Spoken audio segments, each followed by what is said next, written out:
Hello, welcome to Web of Stories. My name is Melinda. It is Wednesdays and we spend Wednesdays with Will. And it is time to draw for our July book. Can you believe we're in July already?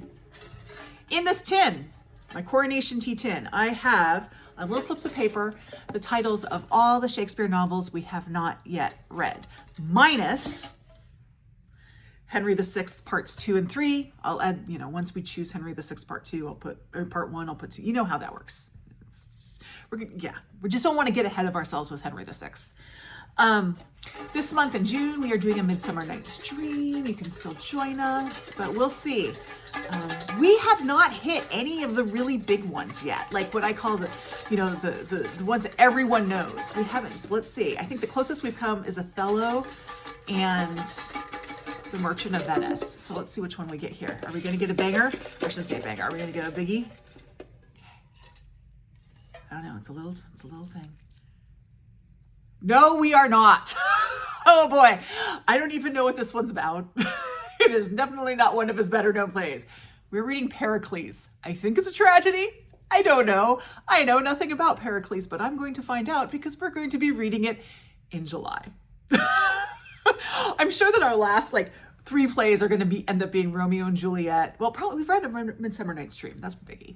But Romeo and Juliet, Hamlet, and Macbeth. I can't believe we haven't chosen any of those yet. But Pericles, I don't know what it's about. But that's what we're reading in July. So if you would like to join us, on my Discord, there's a thread called The Bard Room. And on there is where we discuss not just what we're reading, but all things Shakespeare. We have some people who are really, they post all these great Shakespeare links. So we would love to have you join us. You do not need to do every Shakespeare play. You can pop in, pop out as you'd like. I'm going to put this back in here so I don't lose Henry VI, Part 2 and 3. If you are intimidated by Shakespeare, and I get it, my suggestions. 1, start with our June book. Start with A Midsummer Night's Dream, because this is one of the easiest plays to read. It's a fun one too. Secondly, and I do this myself, I highly recommend it, is I get an audio of the play. There is a company called Archangel that comes out with them, and they have some big names. Like David Tennant shows up on some of these, that they read the play in dramatic form, full cast. And I listen to that as I read, even if I don't have trouble, because I'm to the point now, Shakespeare does get easier the more you read it. But I'm at the point now where I don't really struggle with the language or anything like that. But sometimes the humor does not age over, 400 years. Things that were funny 400 years ago just aren't funny anymore, and we don't know they're supposed to be a joke. But if you hear them talk about it, then, oh my gosh, it always happens in videos. Then the actors can kind of let you know it's a joke. And sometimes in their intonations, if you're just listening to it, they can bring the humor out. So I highly recommend giving that a try, listening to it while you read it. Most libraries have the audiobooks of the Archangel productions. If not, Audible definitely has it. Libro might have it. I haven't checked Libro. I would recommend that. You can also see productions. Admittedly, Pericles might be a little harder to see. I'm not gonna lie to you on that one. But I have subscriptions to 2 different streaming. I have a lot of streaming service subscriptions, which is really interesting since I don't watch television. But I have Broadway HD and Marquee, and they both have Shakespeare plays on them. Broadway HD they tend to have productions from the Stratford Festival in Canada, and Marquee tends to have the Royal Shakespeare Company. And Marquee has all of the plays.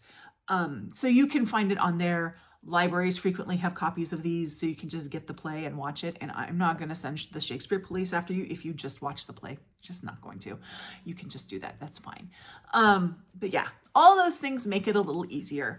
And also just in general with Shakespeare, whether you're reading his plays or his poetry, sometimes just reading it aloud makes it easier to understand. So those are some tips. We would love to have you join us. Help me find out what Pericles is about, because that's what's happening in July. I don't know what this play's about. I cannot tell you anything about Pericles, but I'm going to find out. Okay?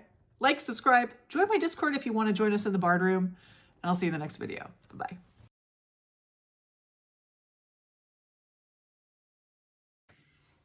editing Melinda here, actually not even editing Melinda, like shortly after I finished that, I went to order my copy of Pericles, and I thought I might read the summary that I'm seeing on Bookshop about it. This is going to be an interesting play. It's going to be interesting. Okay, that's all I'm saying. It's going to be interesting, but here we go. Pericles tells the story of a prince who risks his life to win a princess. Sounds great, right?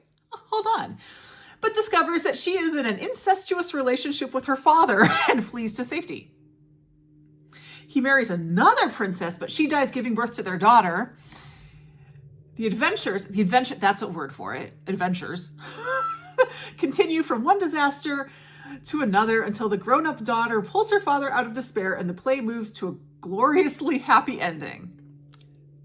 So that's our play. That's Pericles, guys. Come join me on this roller coaster. It's going to be something. Look, we made it through Winter's Tale. We can make it through Pericles. We can do it. Okay. Back. I'll see you at the bar.